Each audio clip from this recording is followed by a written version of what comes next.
masuk. Ya, silakan. Duduk ya. Iya, silakan. Dengan Mbak Abel? Betul. Oh ya, yang ngisi di Jepang beberapa hari lalu ya. Ya. Oke, terima kasih Mbak Abel udah hadir ya. Iya. Kalau boleh tahu nama lengkapnya siapa nih? Perkenalkan, nama aku Salisa Kausabila Jojo, biasa dipanggil Abel. Iya betul. Perkenalkan kembali juga ya, saya Prismatika Yulianti sebagai fasilitator kamu hari ini untuk bagaimana bisa menyelesaikan permasalahan tentang kamu hari ini ya. Iya. Oke, terima kasih Mbak Abel ya sudah hadir. Iya. Gimana Mbak Abel kabarnya? Baik sih Kak, mungkin karena cuaca juga sekarang yang berubah-ubah jadi agak sedikit gelap gitu. Tapi amankah untuk bercerita, apakah mengganggu? Insya Allah aman sih Kak. Di sini juga ada tisu nanti kalau misalkan Mbak Abel butuh, dan juga waktu sebentar untuk itu nggak apa-apa ke Mbak Abel ya. Semoga cepat sembuh ya Mbak. Iya. Gimana tadi perjalanan? Apakah lancar? Sudah lancar sih Kak, kan juga siang ya, ternyata juga hari libur, mungkin orang-orang kerjanya nggak terlalu banyak, jadi lancar-lancar aja sih, tapi mungkin agak panas dikit ya Kak, tadi kan terik banget gitu. Oh yang tadi ya? Iya. Nggak dingin kah hawanya? Di sini dingin sih Kak, tapi kalau di luar panas. Panas ya, benar-benar. Iya, apalagi masih jam segini belum terlalu siang ya. Betul, panas banget. Oke. Tapi aman ya Mbak Abel perjalanan? Aman. Tidak ada hal yang bikin biak muka atau apa di perjalanan tadi? Nggak ada sih Kak, aman Nasib aja ya. Aman. Oke, Mbak Abel tadi berangkatnya sendiri berarti? Tadi sendiri naik motor. Motor. Kira jauh nggak Mbak Abel dari Mbak Abel ke sini? Enggak sih Kak, deket sih Kak, lumayan lah, nggak jauh-jauh banget. Kebetulan kan aku nggak asli dari sini. Oh gitu. Iya. Asal dari mana Mbak Abel? Aku asli dari Probolinggo. Oh. Terus Mbak Abel di sini tinggalnya di? Ngekos, aku ngekos. Ngekos. Iya. Berarti Mbak Abel ngekos abis dari Probolinggo juga nih? Iya, kebetulan aku barusan habis balik dari Probolinggo ke kos terus ke sini. Gitu. Gak kecapean Mbak Abel? Dikit sih Kak. Ya semoga melalui counseling hari ini capeknya bisa lebih lega ya Mbak Abel ya. Semoga ya, amin ya Allah, amin. Bebannya jadi terlepas ya sedikit demi sedikit. Oke. Oh ya, di Probolinggo kalau boleh tahu tinggal sama orang tua begitu? Betul, di Probolinggo tinggal sama orang tua. Tiap minggu? Enggak juga sih Kak, kalau emang waktunya lagi senggang pulang, kalau nggak senggang enggak. Jadi kemarin kan kebetulan ada minggu tenang, itu jadi pulang sekalian juga ngerayain Idul Adha juga kan, kurban di sana. Oh gitu, jadi lebih longgar ya? Betul. Pulangnya dari hari kapan Mbak Bel kemarin? Kalau kemarin kayaknya kalau nggak salah sekitar hari Jumat. Oh Jumat. Iya, hari Jumat. Oh berarti setelah Idul Adha itu? Bukan, Jumatnya itu Jumat sebelumnya Kak, minggu sebelumnya. Oh minggu sebelumnya, iya. jadi Mbak Bel udah semingguan di rumah ya? Iya, lumayan lah. Lumayan udah. Recharge ya? Iya, charge banget sumpah. Jujur, ini apa capek sih yang banget. dirasain iya tuh? Capeknya tuh apa di sini terus rasain di rumah tuh gimana? Tugasnya banyak banget Kak, tugasnya banyak banget, organisasi banyak banget, terus kegiatan-kegiatan kampus tuh banyak banget, belum yang harus ke dosen, kayak gitu kayak udah tambah hitam, terus malah tambah sakit-sakitan lagi, jadi kayak iya, jadi pulang tuh kayak bener-bener sudah dicat, terus kita perbaikan gizi kan, pastinya ya sebagai anak kos. Iya bener. Ya terus kayak kalau di rumah tuh udahlah bodo amat, aku gak mau megang laptop dulu bentar, tapi setelah itu besokannya langsung megang laptop lagi, jadi kayak dikejar deadline gitu Kak. Emang ada ya deadline yang waktu minggu tenang gitu? Ada, malah minggu tenang tuh gak tenang Kak. Iya, jadi kayak gitu. Gimana? Waktu apa tuh biasanya kayak gitu?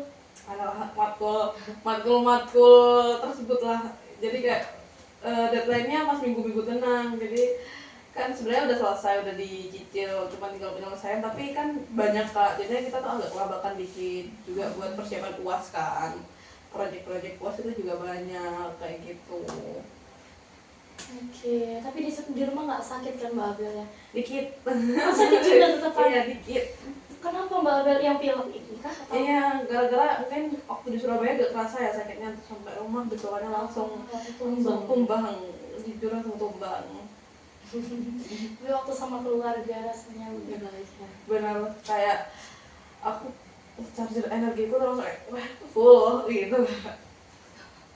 Mobil kak ini Oh dong. aku kayak agak-agak gimana gitu. Oke. Berarti berarti Mbak Abel kalau di sini tuh hiburannya apa gitu? Ada nggak? Selain jadi tugas-tugas, adakah hiburan yang buat Mbak Abel rasanya lebih baik rasanya gitu? Nongkrong sama Nongkrong. ke mall. Ke mall, Iya. jalan-jalan ya. Iya, cuci mata dikit kak. Iya, biar bisa melupakan lah itu tugas-tugas ya. Jangan dikat gitu. Nanti pulang ingat lagi kak. Itu lagi. Kamu perlu dikat. Ya, iya harus dikerjain Iya, dong ya. kerjain. Betul, akan kerjain nggak selesai. Jujur kak, jujur. Gitu. Oke, Mbak Abel, terima kasih banyak loh dari kesibukannya Mbak Abel. Apalagi Mbak Abel baru berbalik dari Probolinggo langsung sini ya. Terima kasih banyak sudah menyempatkan waktunya Mbak Abel ya. Thank you banget.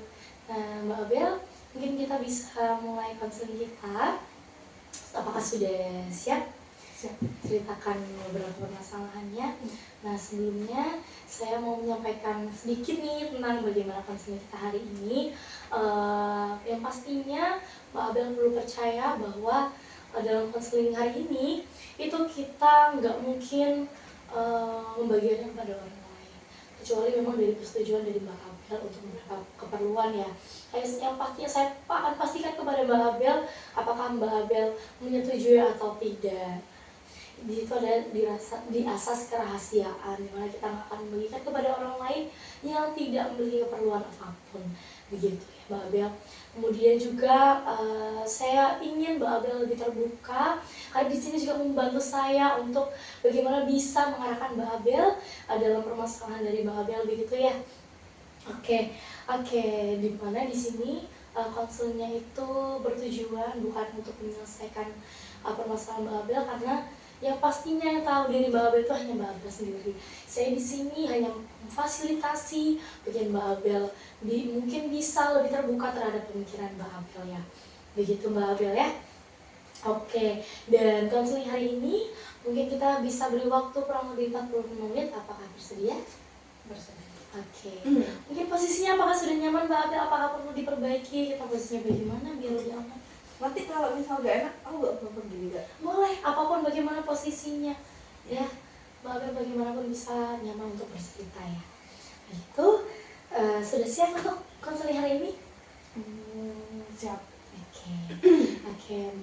Berdasarkan dari yang diisi sama Mbak Abel kemarin, Mbak Abel merasa ya pada intinya adalah Mbak Abel merasa tidak percaya diri terhadap keputusannya Mbak Abel ambil. Nah karena pernah di masa lalu Mbak Abel diremehkan karena keputusan yang Mbak Abel buat.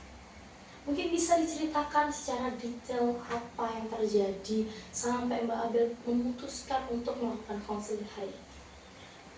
Ini sih kak, mungkin aku tuh kurang percaya sama diriku sendiri. Jadi kayak aku itu untuk mengambil suatu keputusan itu masih harus minta validasi dari orang lain. Jadi dari tepatnya kayak kalau aku ngambil ini bagus gak ya, kalau aku ngambil ini bagus gak ya, aku pasti kayak kalau aku ini sama ini bagus mana.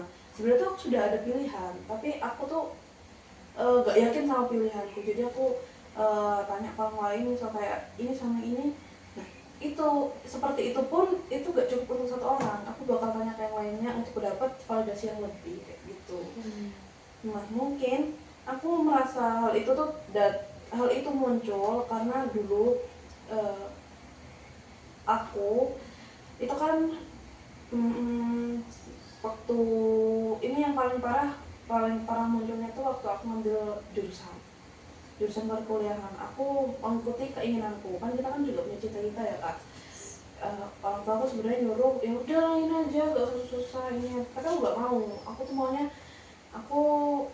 misal aku pengen di jurusan A tapi orang tua pengennya di jurusan B. Nah akhirnya aku tetap kekeh milih A, akhirnya nggak keterima. Gara-gara nggak keterima itu orang tua aku itu langsung masukin aku di jurusan B. Nah dari jurusan B ini banyak orang-orang itu yang tiba-tiba kayak meremehkan, kayak gara-gara aku ngambil kan aku karena ini aku percaya aku ada pilihan orang tua aku percaya, tapi banyak orang-orang tuh kayak oh ngambil jurusan saya udah bayar mahal-mahal, ngambil jurusannya jurusan kayak gitu yang cuman akhir-akhirnya cuma jadi satu profesi lah yang bisa dianggap itu yang memiliki gaji kecil kayak gitu kak. Dan gara-gara itu jadi aku selalu minta validasi ke orang tuh, bukan ke satu orang, jadi lebih kayak kalau aku nggak dapat validasi itu aku bakal bimbang dan bahkan nggak akan milih dan nggak akan mencoba hal-hal baru itu kayak gitu kak. Berarti berawal dari Mbak Abel memilih jurusan itu ya? Iya. Saat pemilihan jurusan itu, Iya. awal bagaimana Mbak Abel mengalami hal-hal ini, atau sebelumnya udah pernah ada sesuatu yang Mbak Abel mau membuat keputusan sendiri tapi ternyata tidak sesuai? Kalau sebelumnya sudah pernah sih kak, tapi memuncaknya waktu jurusan. Kalau sebelumnya itu mungkin masalah-masalah kecil ya, kayak mungkin misal pemilihan topik lah, untuk tugas gitu, aku maunya ini. Nah, terus mungkin teman-teman banyak ngeremehin kayak oh ketinggian gini, akhirnya gara-gara di situ kan kita minder ya kak jadinya. Dan akhirnya project itu bisa dibilang kurang berhasil, dan dari situ malah banyak yang mencemooh aku kayak makanya kalau ngambil project itu jangan tinggi kayak gitu. Itu sebelum pemilihan? Iya. Waktu sekolah berarti ya Mbak Abel ya? Apa yang Mbak Abel rasakan ketika Mbak Abel menghadapi situasi tersebut? Yang pasti aku makin gak percaya sama pilihanku sih kak. Jadi kayak ternyata aku harus minta pendapat orang lain atau aku harus ngikut kemauan orang lain, dan yang menurut mereka itu bagus, itu yang harus aku ambil kayak gitu kak. Jadi meskipun sebenarnya aku nggak mau sama pilihan itu atau opsi itu, tapi kalau misal orang lain melihat hal itu tuh kayak oh bagus kok itu, malah kamu kan hebat gini, itu berarti aku berhasil memilih. Tapi sebenarnya aku ngerasa kayak aku nggak mau, itu bukan pilihanku gitu kak. Oh iya. Iya. Jadi kayak aku merasa kayak apa aku udah kehilangan jati diriku ya kayak gitu. Jadi selama ini kan Mbak Abel tuh kayak merasa kecil hati terhadap keputusan Mbak Abel gitu? Iya, aku makin kayak kehilangan lah, anggapannya kehilangan jati diriku. Aku nggak leluasa memilih dan nggak punya kendali atas diriku sendiri kayak gitu. Berarti kalau boleh tahu nih mengenai masalah Mbak Abel sebelumnya nih, apakah selama ini Mbak Abel belum pernah melakukan benar-benar memutuskan sesuatu sendiri? Kalau benar-benar belum sih kak, pasti aku minta pendapat orang lain, entah yang aku yang nggak ingat kayak gitu. Mbak Abel selalu terima pendapat mereka, terusnya selalu melakukan? Iya. Berarti dari yang Mbak Abel ceritakan tadi, apakah artinya Mbak Abel itu melakukan apa yang menjadi keputusan orang lain terhadap diri Mbak Abel? Kalau dilihat sih iya kak, aku ngelakuin semua yang menurut orang lain tuh, kan misal milih misal A sama B, pilihan orang lain tuh B, meskipun aku pilihanku A, tapi kalau orang lain itu udah milih B, aku milih B gitu. Jadi aku ngelakuin semua yang dipilih orang lain, yang baik dipilih orang lain. Contoh apa aja bisa Mbak Abel sampaikan mengenai orang lain yang selalu memberi keputusan pada diri Mbak Abel? Kayak ini sih kak, waktu yang pemilihan jurusan itu kan banyak kayak yang aku di yang teknik ini. Nah aku kan beranggapan kayak di kalau di sana kan bagus kayak gitu. Nah di situ aku milih itu, tapi akhirnya gagal dan mereka agak mencemooh gitu lah. Dan dalam kehidupan sehari-hari pun aku pasti minta validasi mereka, misal dalam bentuk proker atau dalam kalau kan itu kan udah biasa ya, kalau kita kan memang dalam musyawarah kan organisasi. Misal dalam kehidupan pribadi kayak misal aku harus ambil keputusan ini apa ini ya, nah itu aku pasti minta dari orang lain dulu, entah itu temanku, entah itu sekitarku, atau orang-orang yang mungkin di lingkunganku kayak gitu. Jadi aku harus minta validasi mereka dan pilihan terbaiknya baru nanti aku ambil, meskipun akhirnya gak sesuai sama yang aku pengen. Karena menurutku tuh kalau menurut mereka bagus dan menurut mereka wow, itu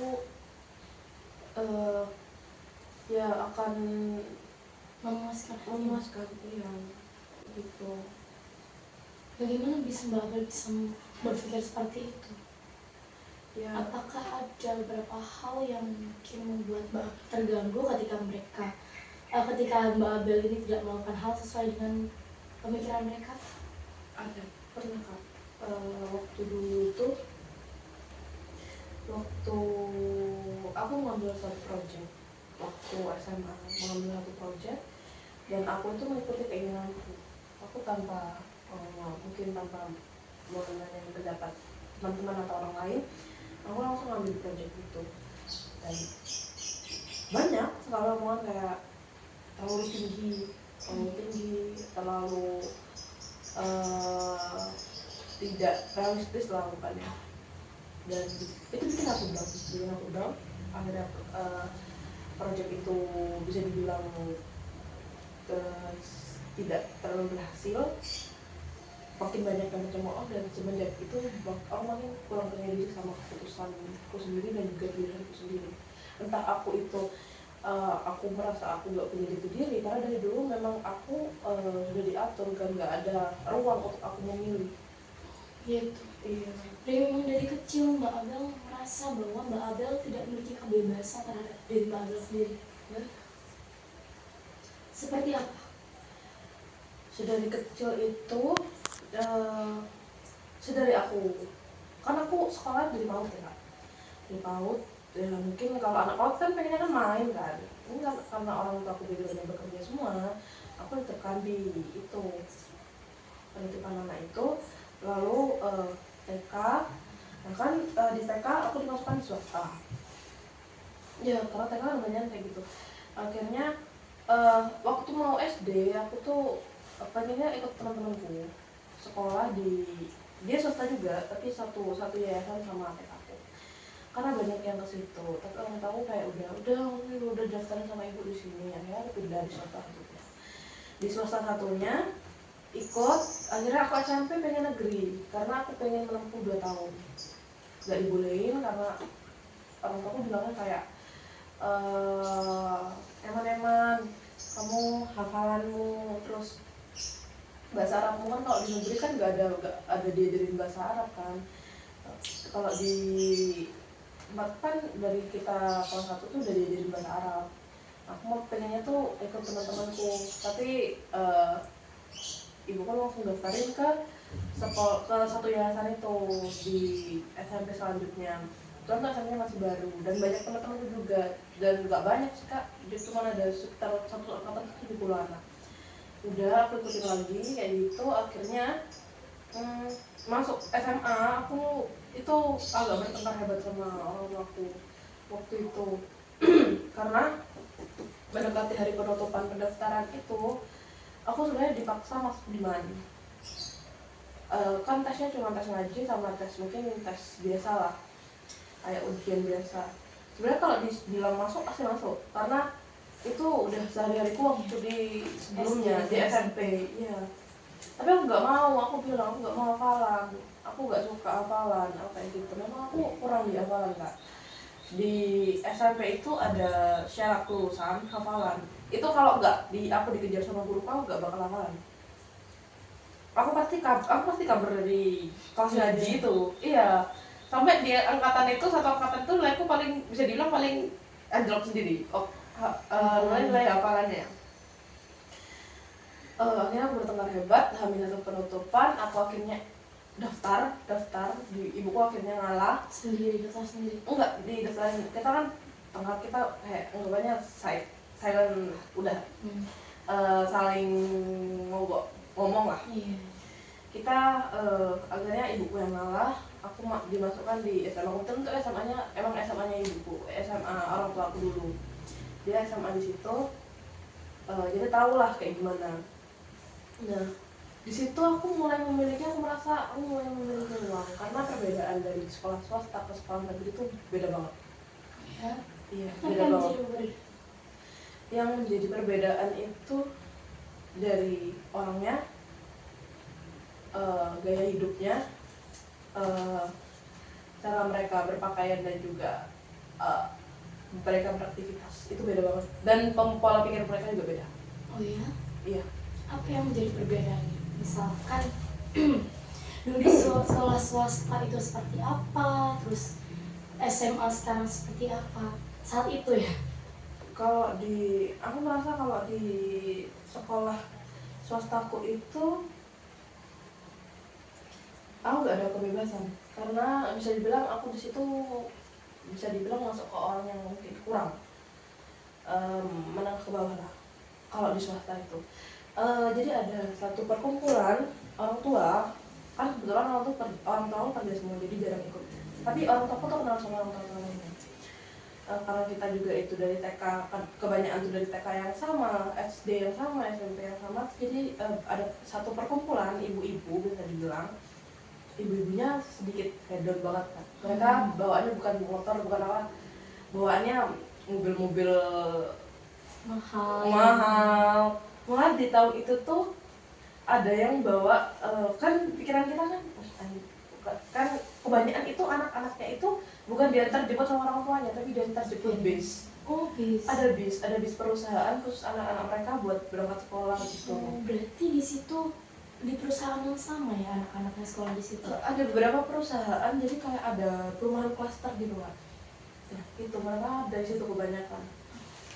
Dan ibu-ibunya tuh bukan jemput anaknya ke sana, cuman kumpul ibu-ibu aja. Jadi anak-anaknya pulang naik bis itu. Oh ya? Iya, jadi ibu-ibunya tuh banyak mobil jajan itu bukan jemput anaknya, tapi ibu-ibunya yang ngumpul. Jadi entah ibu-ibu cuma ngerajut doang di situ, gosip kayak gitu-gitu doang. Dan pakaian mereka tuh bener-bener silent itu. Dan itu untuk orang tua mereka ya, background orang tuanya aja udah kayak gitu.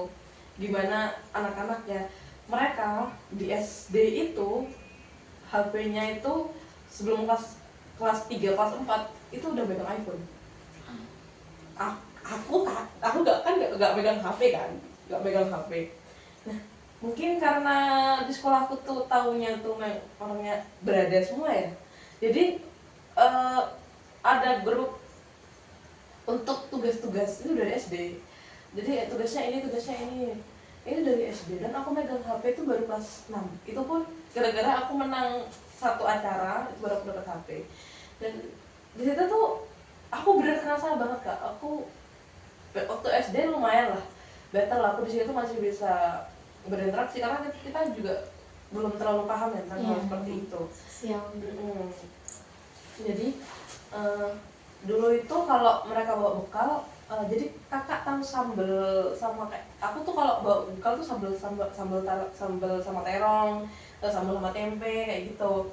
Dan itu tuh bisa dibilang aku sampai ada sebutan. Jadi kalau di tempatku itu sebutannya itu cekecek kayak gitu, sambal terong, sambal tempe itu cekecek. Aku tuh sebutannya bukan Abel, tapi kamu yang suka bawa cekecek itu ya. Siapa yang bilang kayak gitu? Padahal Itu guru Mbak Abel sendiri. Iya. Karena teman-teman yang lain itu kalau bawa nugget, sosis, sandwich, puding yang ada flanya, terus puding yang ada buahnya. Dan aku tahu makanan-makanan kayak gitu dari mereka. Mereka itu kan kita ada eskul renang kan, kebetulan sekolah kita ada kolam renangnya juga. Dan aku tuh mereka tuh kan ditungguin ya, waktu kelas 1, kelas 2 itu kan ditungguin sama ibu-ibunya kan, masuk semua kan kolam tuh dulang, entah dulang anaknya, nyemangatin, tapi orang tuh gak ada. Jadi kayak aku merasa kayak aku udah los, karena aku dari TK itu bener-bener agak nakal lah bisa dibilang. Jadi waktu masuk SD itu mereka masih ditungguin di depan kelas tuh kan banyak tuh. ibuku cuma lihat waktu aku masuk, waktu dianterin, lihat langsung berangkat kerja. Ayahku kerja, ibu kerja. Ya udah, aku udah diloskan dari sebenarnya dari aku TK itu udah nggak ditungguin. Iya. Udah kan yang lain kayak gitu, itu yang paling kerasa. Dan masuk ke SMP aku merasa makin dimanfaatkan, pertemanan makin dimanfaatkan. Jadi kan entah ya, mereka entah akunya yang terlalu menutup diri, introvert, pendiam apa bagaimana, nggak tahu. Aku tuh cuman ditemenin kalau aku berguna. Jadi kalau ada tugas, mereka ada tugasku, kayak gitu. Pernah dalam satu waktu itu emosiku meledak. Aku ingat banget, itu kelas 8, kelas 2 SMP. Itu emosiku meledak gara-gara waktu itu ada pemilihan kelompok. Mereka buat kelompok sendiri, akhirnya aku yang nggak dapet kelompok. Anggapannya aku orang buangan kan kak. Aku emosi di situ, aku nangis, aku teriak, ada guruku. Di depan banyak orang. Iya. Sampai sekarang aku agak trauma sama orangnya, tapi orang itu dulu berteman baik sama aku. Sampai saat ini. Iya, tapi aku kalau diajak nongkrong nggak mau. Aku kasih alasan, aku ke ini, aku ke sana, aku ke sini. Yang penting aku nggak nongkrong sama dia, kayak gitu. Kita SMA-nya bareng. Gitu. Tapi masih dekat saat SMA itu ya. SMA-nya nggak terlalu, karena kita beda kelas. Kayak gitu. Dan kalau di SMA tuh, kan kalau di SMP itu kan agak mikirin gengsi ya. Dan cara belajarnya itu di SMP di swasta sama di negeri itu beda banget. Kalau di negeri kan gimana ya, dulu kalau SD-nya tuh kan di LKS udah kayak gitu, kadang ya minjem buku kan untuk paket-paketnya, kita beli semua, harus beli. Kalau nggak beli nggak bisa belajar, nggak ada bahan untuk belajar, dan itu diwajibkan beli. Kalau semisal terus cara belajarnya kan kebetulan karena itu dikelola dengan orang Arab dan ada di kawasan yang mayoritas orang Arab, jadi agak ngikutin sana. Dan ada di satu waktu tuh kegiatan-kegiatannya memang kegiatan-kegiatan dari sana, tapi kebetulan Muhammadiyah kan. Kurikulumnya berarti ya? Iya, tapi tetap ikut kurikulum yang dari Indonesia sendiri ya, atau 13 itu. Tapi untuk kegiatan-kegiatannya itu menyesuaikan sana. Jadi pagi ada ngaji, pulang ada ngaji lagi, terus ada sholat dua, ada sholat ini, terus ada kegiatan lagi, ada beberapa kali kegiatan kayak akhir minggu, kayak hari Sabtu itu ada kegiatan bersama, atau terus pulangnya itu beda. Misal anak-anak lain itu pulang jam 12, kita pulang jam 4. Jadi SD itu kita udah pulang jam setengah 4. Full day ya? Iya, apalagi kelas 6 itu udah hampir setengah 5. Kayak gitu. Dan waktu waktu di SMP, jadi kita udah biasa sampai jam segitu. Sampai jam setengah 5 pun udah biasa. Akhirnya masuk SMA, aku kayak pulangnya malah lebih cepat rasanya. Dan pemikiran mereka itu jadi kayak kelihatan banget bedanya. Kan kalau di swasta itu kan persaingan ketat banget ya kak. Bukan yang bareng-bareng, tapi kayak saling bersaing lah. Itu kelihatan banget kalau di swasta. Dan kalau di negeri itu benar-benar aku ketemu sama teman-teman yang mau bergaul ya, mau bergaul, dan mereka tidak melihat background keluarga, background harta, background pola pikir atau gimana, enggak. Tapi mereka pure mau berteman, mau berproses bareng-bareng. Dan aku kan kalau di swasta merasa kayak aku paling rendah lah. Kalau di negeri enggak, malah kalau di negeri tuh kayak ternyata aku masih mendingan ya, kayak gitu. Kayak ternyata masih banyak di bawahku, kayak gitu. Malah kayak jadi kesadar gitu loh kak. Dan mereka itu biasa aja, karena mereka dari negeri kan, jadi kayak pandangannya ternyata sekolah tuh sebenarnya kayak gini. Tapi kalau di swasta beda banget kak. Aku dulu tuh nggak merasakan waktu SMP ada seragam putih biru. Oh ya? Iya, nggak ada. Dan seragamnya itu udah ada dari sekolah, ikut yayasan kan. Iya. Terus udah ada nggak ada itu. Kalau kita itu di swasta itu sepatu bebas, Senin pun boleh pakai warna putih. Terus upacara pun boleh pakai warna putih. Itu meskipun dia jadi jadi petugas pun boleh bebas sepatunya. Dan kalau di swasta, nggak kaget kak, karena kan kalau di negeri aku nggak kaget, agak culture shock dikit, karena waktu itu hari pertama aku masuk sekolah, kebetulan aku beli sepatu tuh warna-warni, beli warna pink sama beli warna putih. Itu langsung diperingatkan, aku kan nggak tahu kan peraturannya bagaimana. Terus kaos kakiku, aku kebetulan waktu itu pakai kaos kaki polkadot kan gitu. Ternyata kalau di negeri itu harus pakai yang hitam putih, aku nggak tahu di situ. Dan itu hari pertama kak, aku udah salah seragam. Kayak terus seragamnya bener kayak gimana, kayak gitu akhirnya dikasih tahu. Itu sih kak, dan dari situ aku merasa SMA itu menjadi pilihan yang tepat. Aku ternyata masuk sini mengubah pola pikir dan juga kepribadian. Berdasarkan dari apa yang saya dengar dari Mbak Abel, berarti artinya apakah Mbak Abel merasa lebih leluasa saat SMA? Bisa dibilang iya. Merasa tertekan saat SMP SD karena kesenjangan sosial mungkin ya? Lebih dari ke situ atau ada hal-hal lain juga yang mempengaruhi pola pikir Mbak Abel?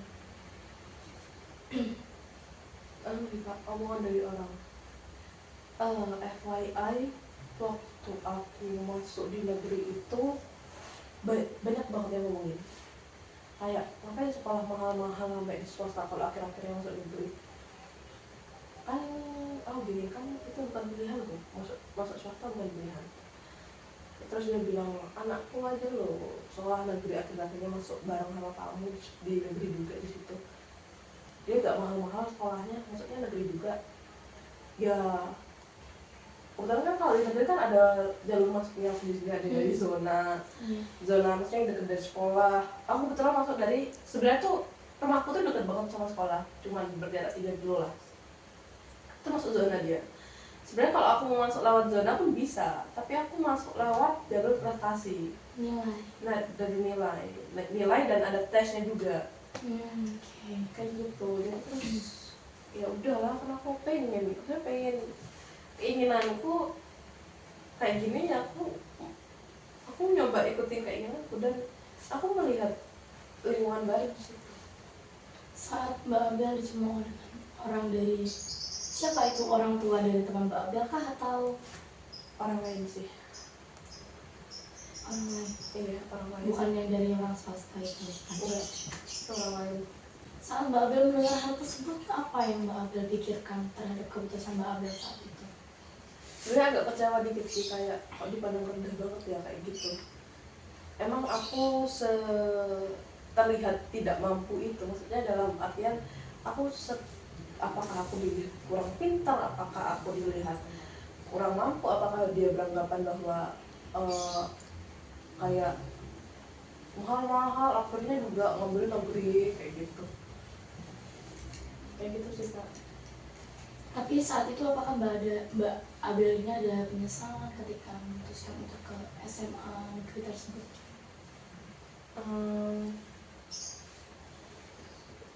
Nggak ada sih kak, mungkin kalau ada problem di sekolah kan udah biasa ya, kita nggak mungkin dalam satu sekolah tuh nggak ada problem sama sekali, pasti ada problem. Tapi better aku malah di SMA negeri tuh makin banyak teman, kayak di tiap kelas tuh ada kak, jadi aku gampang banget untuk kenalan sama orang. Sedangkan kalau aku waktu di swasta itu aku jadi introvert banget, kelihatan banget. Bahkan ada foto kayak bilang introvert banget, sebenarnya nggak se-introvert itu sih. Aku juga pernah masuk BK waktu dia nulis, tapi aku lebih leluasa untuk memilih dan bisa berekspresi gitu kalau di negeri. Oh iya, yang seperti apa? Lebih berekspresi seperti apa? Lebih bisa mengeluarkan apa yang aku pengen. Jadi kayak misal aku ada problem sama temanku, aku tuh banyak gitu loh kak, temen yang lain itu masih ada, bukan dia doang. Lalu aku tanya, emang yang salah dari aku tuh apa?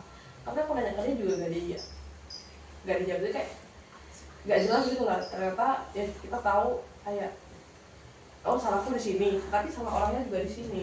Dan memang itu eh, apa ya, emang pribadiannya kayak gitu.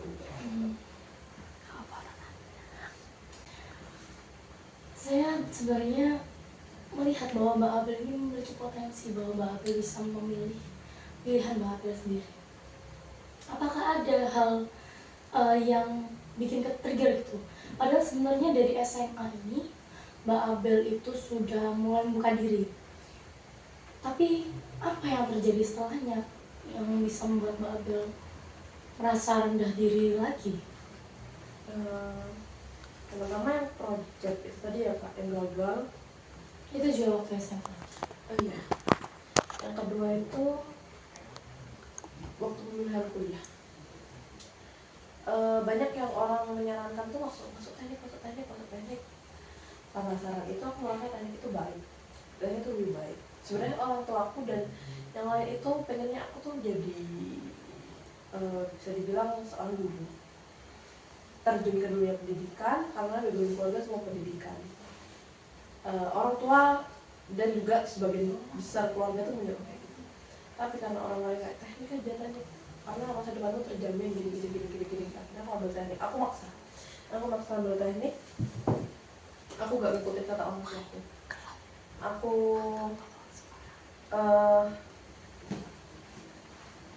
gagal 2 kali untuk ngambil jurusan tersebut. Di situ aku downnya down banget.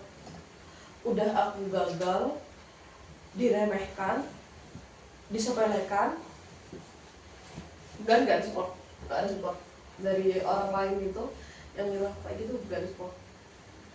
Tapi yang support orang tuaku, aku jadi dimasukkan di pendidikan. Nah, saat aku dimasukkan ke pendidikan ini, mereka bukannya selamat atau gimana, enggak, merendahkan. Siapa mereka? Orang yang pernah dekat. Teman kah atau teman Teman. yang dulu dekat dengan Mbak Abel gitu ya? Hmm. Apa yang mereka lakukan pada Mbak Abel ketika Mbak Abel keterimanya di pendidikan itu? Kebetulan aku itu anak yang bisa dibilang dapat nilai yang lumayan tinggi. Satu angkatan ada 600 sampai 800-an siswa satu angkatan. Itu terbagi IPA IPS ya Pak. Di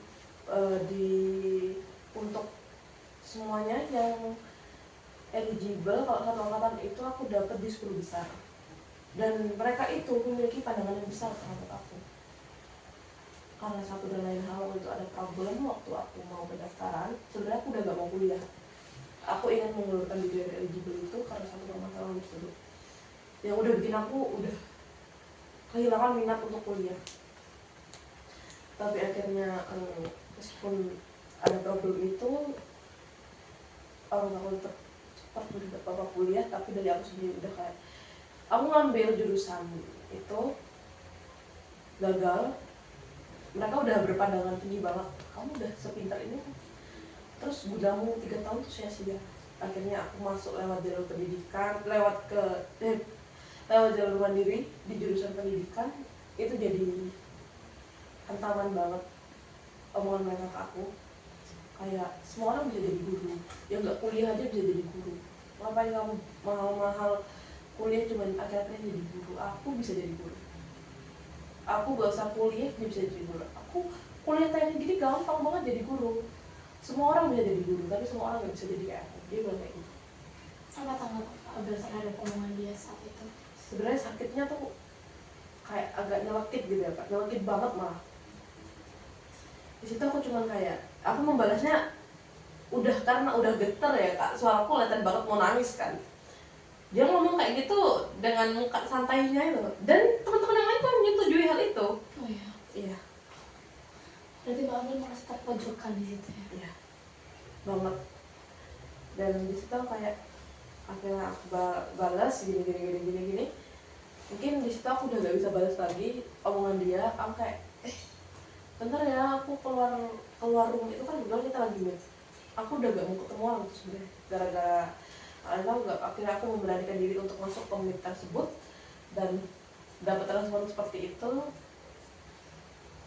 Akhirnya aku keluar dari meet, aku ada alasan pokok aku buat alasan aku keluar dari meet. Akhirnya aku nangis di situ, aku nangis, aku curhat ke ibu, terus ibu bilang kalian itu masih sekolah, nggak ada yang tahu masa depan itu seperti apa. Akhirnya aku aktif dalam kegiatan sosial, kan waktu itu kan ada beberapa hari masih libur, aktif di sosial, ikut ke pemerintahan, pelatihan di pemerintahan, ketemu sama orang-orang baru, dan aku tahu orang-orang barunya kan kebetulan aku berkecimpung di dunia UMKM, di Kabupaten Probolinggo sana. Aku sedikit dapat pencerahan dari mereka dan dari ibu juga. Mereka tuh bukan dari background yang kecil, Kak. Mereka tuh dari background univ-univ besar dan jurusannya tuh gak main-main juga. Tapi akhirnya mereka berkecimpung ke dunia jual beli, wira swasta kayak gitu. Dan aku mulai menyadari apa-apaan dari orang tua aku, kayak kalian tuh di sini sama-sama belajar, bukan yang kalian udah tahu kalian nanti jadi apa, udah ditentukan jadi apa. Tapi di sini kalian sama-sama belajar, kalian itu masih menata masa depan. Ini bukan final dari kehidupanmu, ini kamu masih mau menata, masih mau memilih kamu nanti mau bekerja seperti apa. Jadi gak ada alasan kamu buat sedih, kamu buat stuck kayak gitu. Jadi support dari orang tua tuh kayak bikin aku, oh berarti ini yang salah nih, kayaknya aku harus agak, karena ini udah bikin aku kayak aku harus sayang mental aku gitu kan Kak. Gak bisa kalau kumpul sama mereka tuh merasa kayak kita tuh bersaing di sini, padahal udah beda jurusan, udah beda tempat kuliah. Mereka tuh pengen merasa mereka lebih tinggi, jadinya aku nggak cut off dalam artian menjauh dari mereka sih, tapi lebih ke jaga jarak, ngejaga jarak, gak seintens dan se-powerful dulu untuk kumpul sama mereka. Ketika Mbak Abel memutuskan hal tersebut, apa yang ada dalam pikiran Mbak Abel saat itu? Apakah Mbak Abel berpikir saya harus lebih tenang, atau Mbak Abel berpikir oh, orang-orang seperti ini ternyata tidak membuat saya lebih dalam artian lebih bertumbuh lagi, malah bikin saya makin down, atau bagaimana? Apa yang Mbak Abel pikirkan ketika ingin menjaga jarak dengan mereka? Sebenarnya banyak pertimbangan ya Pak, dan yang bikin aku mempertimbangkan karena mereka itu teman kecil semua. Jadi teman dari TK, SD, SMP kita bareng, TK, SD, SMP, SMA itu bareng. Kita satu kelas, orang tua kita semua udah dekat semua, dan kita kuliah di satu daerah yang sama. Dan di sini itu yang bikin aku pertimbangan, aku eman banget kalau kita jauh, tapi kalau aku bertahan di sini aku yang sakit, aku kayak gitu Pak. Jadi daripada aku yang sakit, aku agak menjauh, agak menjaga jarak.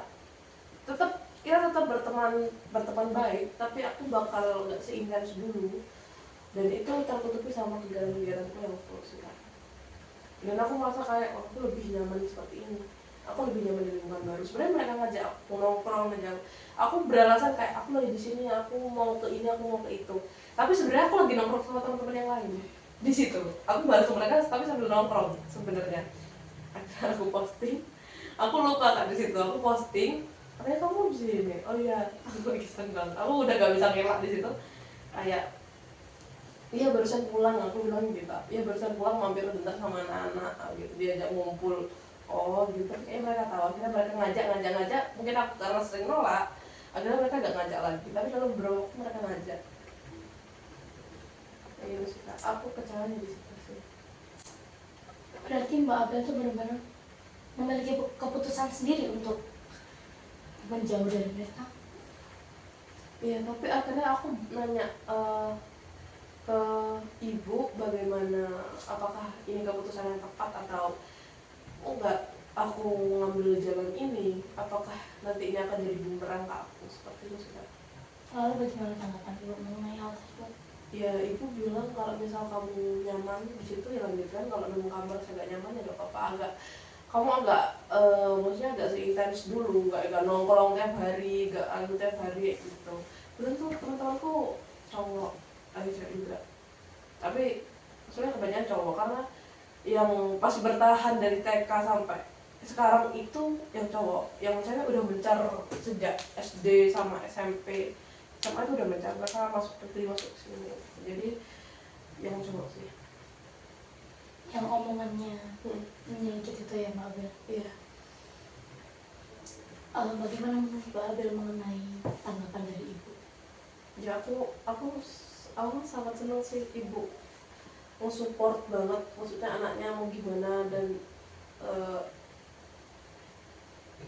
gimana anaknya, maksudnya dalam artian menjaga mentalnya lah, menjaga mentalnya kayak kalau anakku gak mau di sini, anakku udah gak nyaman di sini, ya udah tidak apa dia ngejauh dari teman-temannya, meskipun ibu itu udah kenal karena anak-anak itu tiap hari itu ke rumah Kak, waktu liburan sebelum masuk perkuliahan tuh ke rumah, mainnya di rumah sering banget, sampai kadang tuh ibu yang ngusir, bukan aku udah gak tega mau ngusir, aku udah capek ngusir, ayo pulang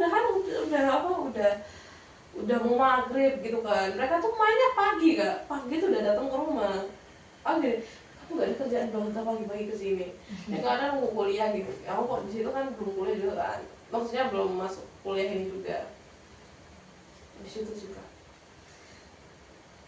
Berarti sebenarnya dari awalnya Mbak Abel tuh merasa bahwa pada awalnya Mbak Abel menyayangkan pertemanan tersebut ya. Pada akhirnya Mbak Abel memiliki keputusan untuk akhirnya menjaga jarak. Apakah betul? Apakah itu keputusan dari orang lain? Apa dari benar-benar dari Mbak Abel? Dari aku sih Kak. Apakah apa yang Mbak Abel rasakan ketika Mbak Abel melakukan keputusan sendiri nih dan akhirnya berhasil? Aku sudah sedikit, berarti aku sudah mengambil jalan yang benar dan gak semua yang aku ambil itu gagal. Mungkin ada satu kalanya itu aku gagal karena kan kita gak semestinya, aku sudah dipikir kayak setiap orang pasti mengalami kegagalan gak sih Kak? Betul. Dan di sini aku kayak berarti ada kalanya aku gagal, ada kalanya aku memang ada di jalan itu, karena tiap orang juga ada jalannya masing-masing kayak gitu Kak. Bagaimana Mbak Abel bisa memulai pemikiran-pemikiran tersebut? Simple Mbak Abel waktu dulu deh. Saya kilas balik lagi ya masalah SMA dulu nih. Bagaimana Mbak Abel bisa memulai untuk percaya diri memulai pertemanan? Padahal sebelumnya pertemanan di lingkungan Mbak Abel itu benar-benar membuat trauma ya. Bagaimana Mbak Abel bisa menerima dengan cara motivasi dari orang lain kah, atau Mbak Abel memiliki tekad sendiri, atau bagaimana saat itu? Sebenarnya beberapa kali kalau dalam pertemanan itu lebih ke gak terlalu dekat aja sih Kak, kayak ya udah berteman kenal aja, dan itu merasa kayak tadi kan kebetulan aku udah di perguruan kan naik gojeknya Unif, ada kayak buat mahasiswa yang sendiri yang bawa, dan mereka tuh kayak kakak banyak ya kenalannya, enggak sih Kak, enggak banyak sih gitu kan, tapi dari tadi kayaknya tahu semua Kak ya, karena memang ada kenalan aja sih Kak, gitu, ada kenalan aja, terus akhirnya ya itu banyak Kak, ya enggak juga sih Kak, kan dari kegiatan gue yang bikin banyak kenalnya gitu kan, dan aku merasa kayak ya udah sekedar kenal tuh tidak buruk juga, enggak yang kita harus sedekat itu, seintens itu, enggak juga, karena ibu gimana ya, orang tua tuh bilang kayak semua sedekat apapun, maupun dia keluarga atau dia teman dekat, itu pasti ada kalanya dia bikin kecewa. Jadi kayak kita tuh gak bisa terlalu bergantung dengan orang lain, bergantungnya sama diri kita sendiri. Ya akhirnya kamu akan ada satu kalanya kamu tuh akan tidak ada, maksudnya dalam artian tidak ada orang lain yang bisa bikin buat kamu kebergantungan, kamu akan bergantung sama dirimu sendiri, kamu akan berdiri di atas kakimu sendiri. Jadi sebisa mungkin kamu tuh bisa memutuskan satu hal. Itu yang sampai sekarang aku kayak gimana caranya gitu. Aku masih belajar gitu sih. Mungkin maksud Mbak Abel orang lain bisa pergi, tapi yang ada dengan diri Mbak Abel hanya diri Mbak Abel sendiri, begitu ya? Iya. Itu yang membuat Mbak Abel bisa mulai untuk percaya terhadap keputusan Mbak Abel sendiri.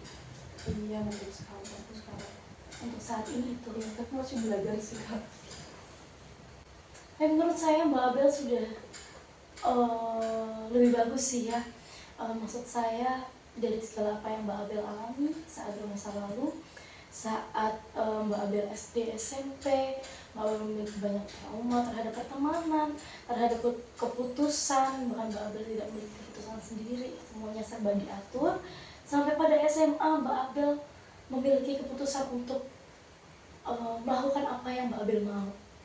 Apa yang Mbak Abel rasakan saat itu? Waktu SMA sebenarnya waktu pilihan dari aku sendiri itu berhasil dan aku merasakan dampaknya tuh senang juga, kayak karena aku gak salah milih ini kayak gitu Kak. Tapi kalau untuk melihat respon orang lain itu sebenarnya kita nggak bisa mengatur mereka mau berkomentar seperti apa. Mungkin dari ngomong Kakak ini Kak merasa dari kita tuh gak bisa ngatur orang lain mau berpendapat seperti apa, gimana ya, mau mereka sudut pandangnya sama kayak kita tuh gak bisa. Jadi tiap orang tuh punya sudut pandangnya beda-beda kayak gitu Kak. Begitu ya. Mengenai pertemanan Mbak Abel, apa yang bisa Mbak Abel simpulkan dari keputusan Mbak Abel bisa menjaga jarak dengan mereka? Ya itu sih Kak, ada kalanya tuh teman orang terdekat maupun keluarga tuh bikin dekat. Jadi kayak nggak bisa, kita tuh pasti problem itu pasti ada dan nggak akan semulus itu dalam hubungan. Dan aku mulai kayak ya udah, problem itu hal yang lumrah, mau kamu itu keputusan dari kamu sendiri, kamu mau nyelesain apa enggak kayak gitu. Mungkin kalau nggak mau nyelesainnya sudah, nanti berlalu sendiri dan kamu ya pasti nanti akhirnya berdiri di kakimu sendiri. Dia nggak akan selamanya bareng sama kamu, maksudnya dalam artian kan orang ada masanya kan. Mungkin kalau keluarga kan kita nggak bisa ya tiba-tiba memutuskan kayak gitu. Dan aku mulai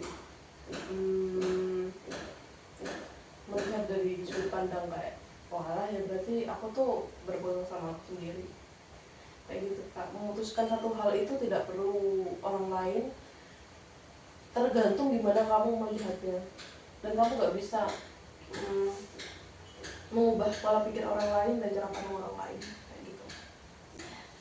Saya juga setuju dengan apa yang dipikirkan Mbak Abel, dan saya merasa bahwa sejak awal dari kita konseling sampai saat ini, saya merasa Mbak Abel sudah menemukan pola pikir yang dimana membuat Mbak Abel lebih tenang, dan Mbak Abel tidak bergantung kepada keputusan mereka.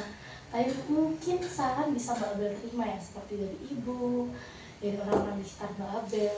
Tapi saya merasa bahwa Mbak Abel sudah bisa mulai untuk memikirkan bagaimana bisa baik untuk Mbak Abel sendiri, begitu ya. Apakah Mbak Abel juga merasakan hal tersebut? Ketika Mbak Abel mulai cut off mereka, apakah Mbak Abel itu merasa diri Mbak Abel lebih baik? Ya sih Kak, bukan cut off sih, lebih ke gak seintens dulu. Dibilang cut off sih kayaknya enggak juga sih, karena kita masih berapa kali nongkrong. Berarti hanya sedikit menjaga jarak aja ya. Bagaimana, apakah ada rasa lebih tenang atau seperti apa? Lebih tenang sih Kak. Dan setiap aku ngadepin problem tuh kayak ayo selesaikan. Kayak aku gak mau berlarut-larut dalam permasalahan tersebut.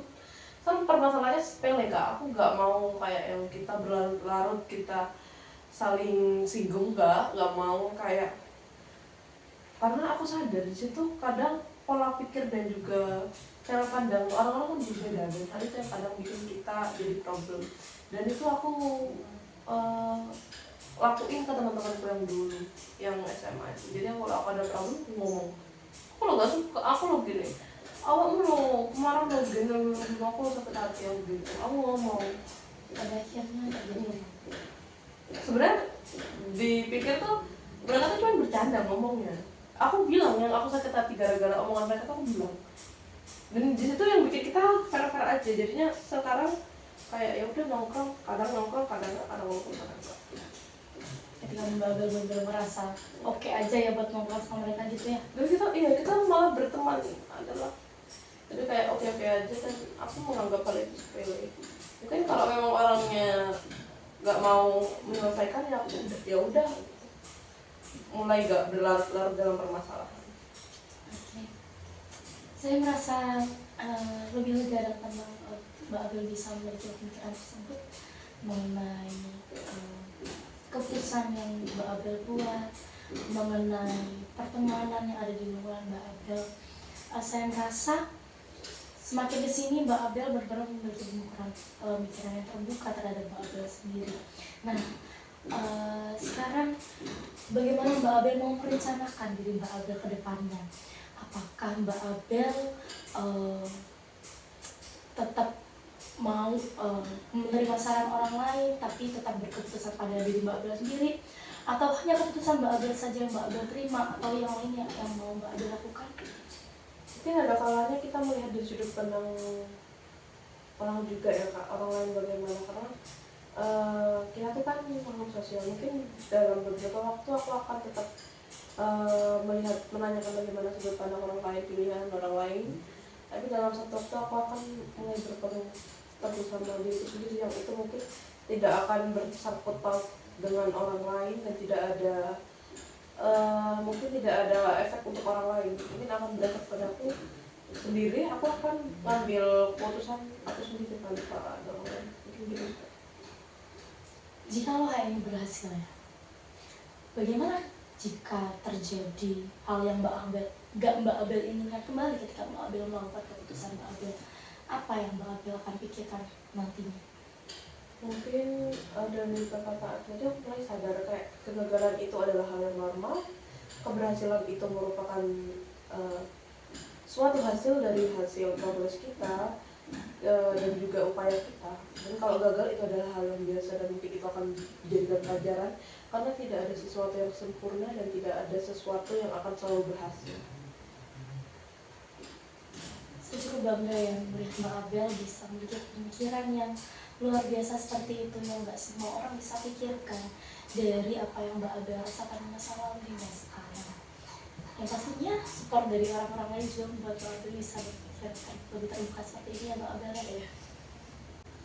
Oke, mungkin setelah ini mungkin Mbak Abel ketika berada dalam satu permasalahan, Mbak Abel harus melakukan satu keputusan, dan jikalau keputusan itu mulai mengganggu, mungkin Mbak Abel bisa konsultasikan kembali. Bagaimana Mbak Abel? Ya, bisa. Atau mungkin ada beberapa Mbak Abel yang mau sampaikan kembali? Mungkin makasih banget Kakak udah mulai membuka aku yang dari dulu mungkin ya Kak, bisa dibilang itu sebelum kesini tuh kayak aku mau nggak pernah percaya sama pilihanku, nggak pernah ada ruang terbuka untuk aku memilih, dan juga orang tua aku dulu yang udah membangun aku kayak gimana, dan juga mengatur hidupku kayak gimana, dan orang lain yang mengatur hidup saya, dan juga bagaimana cara pola pikirku. Mungkin aku di sini agak ada sedikit perubahan, dan juga ada sedikit sudut pandang yang baru bagaimana aku mengelola permasalahanku, dan juga keputusan yang akan aku ambil nanti. Aku terima kasih banget Kakak udah membuka hal itu pada diriku, dan mungkin aku berharap nanti aku bisa berubah, dan aku mungkin akan nanti memperhatikan Kakak bagaimana perubahan yang akan terjadi sama aku. Terima kasih Kakak juga mau dengerin ceritaku, dan juga mau memberikan solusinya juga. membukakan pola pikirku yang bisa dibilang agak nggak karuan. Saya terlebih lagi terima kasih sama Mbak Abel karena Mbak Abel sudah mau membuka pikiran. Karena nggak semua orang mau membuka pikirannya dan juga menerima dirinya lebih lagi. Tapi Mbak Abel dalam satu kali sesi ini bahkan Mbak Abel bisa mencoba mengerti tentang kehidupan dan juga cara berpikir yang baru. Saya sangat-sangat mengapresiasi itu Mbak Abel. Terima kasih banyak ya. Oke.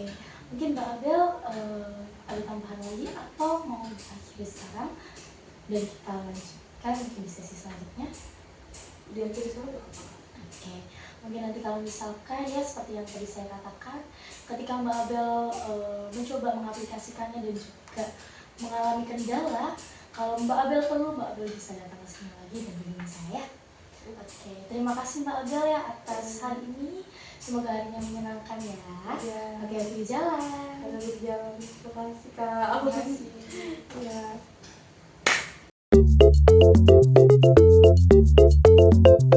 ya.